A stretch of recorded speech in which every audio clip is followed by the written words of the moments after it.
हकीकत यह है कि ईरान ने जिस तरीके से पलटकर वार कर दिया, उसने दिखा दिया अमेरिका को कि देखो जी, ईरान के सस्ते हथियार तुम्हारे महंगे महंगे हथियारों को जमीनदोज कर रहे हैं। और जिस तरीके से आज भी अमेरिका के अंदर और कल भी अमेरिका के अंदर 90 लाख लोग सड़कों पे आए और ट्रंप से कहा कि हमें यहां पे किंगडम आपकी नहीं बनानी है, यहां पे डेमोक्रेसी है, जमहूरियत है, इसलिए हम चाहते हैं कि ट्रंप की सरकार गिरनी चाहिए। आज अमेरिका के लोग कहते हैं कि ट्रंप की सरकार गिरनी चाहिए। और खातिन हज़रात, मैं एक अहम सवाल पूछना चाहता हूं इस प्रोग्राम में, एक अहम सवाल।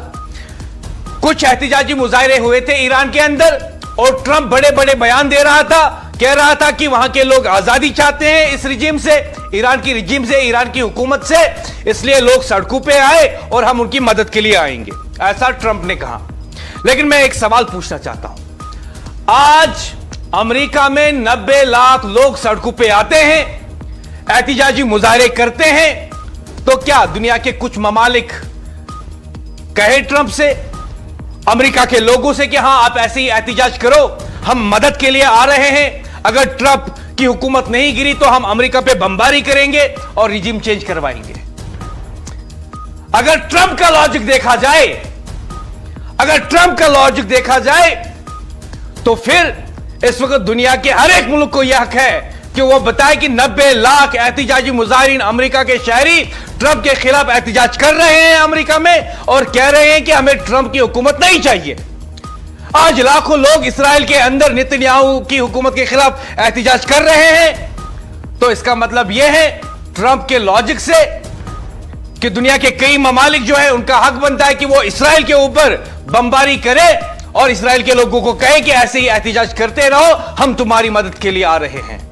ट्रंप जो खुद को दुनिया का चौधरी समझता है, ठेकेदार समझता है, आज उसको यह बात कहनी होगी दुनिया के सामने कि क्या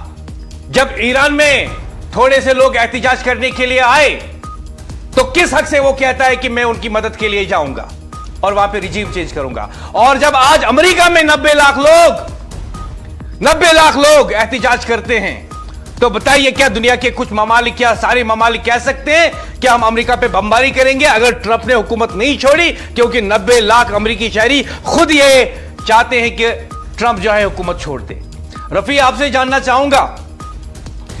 जानना चाहूंगा अमेरिका की ये दोहरी पॉलिसी कि अपने लोग एहतिजाज करें तो उसे जमहूरियत का नाम दिया जाता है और ईरान में लोग एहतिजाज करें तो उसे बगावत का नाम दिया जाता है।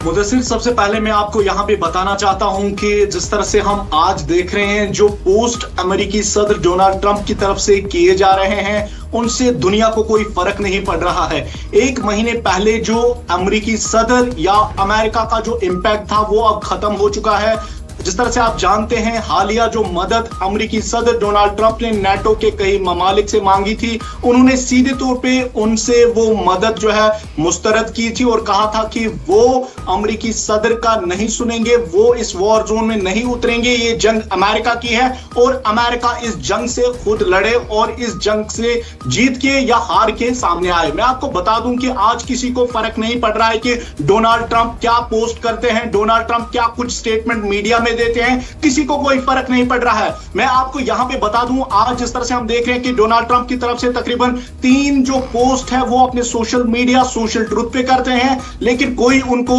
जो है वो सीरियसली नहीं ले रहा है। जिस तरह से हम देख रहे हैं ईरान में जो अटैक्स उन्होंने किए, हालांकि इसमें कोई शक नहीं है कि ईरान में नुकसान नहीं हुआ है, ईरान में माली नुकसान भी हुआ और खासतौर पे जो वहां पे जानी नुकसान हुआ शायद ही उसकी भरपाई कोई कर सकता है। लेकिन जिस तरह से हम देख रहे हैं कि डोनाल्ड ट्रंप की तरफ से जो पोस्ट आज भी किए जाते हैं और जिसमें सीधे तौर पे लगता है कि शायद ये जंग अमेरिकी सदर डोनाल्ड ट्रंप ने जीती है और जीत के वो सामने आए हैं। मैं आपको यहां पे बता दूं कि पूरी दुनिया जानती है कि किस तरह से एक अकेले मुल्क ईरान ने अमेरिका और इसराइल को घुटनों पे लाया है। हालांकि जो रिपोर्ट सामने आई थी वो बताया गया था कि तकरीबन 28 जो अरब डॉलर है वो अब तक अमेरिका को जंग में लड़ने के लिए आया था खर्चा, और जिसकी वजह से अब जो है अमेरिकी सदर डोनाल्ड ट्रंप इस जंग से निकलना चाहते हैं क्योंकि ये जंग उनके लिए अब ह्यूमिलिएशन साबित हो रही है। जिस तरह से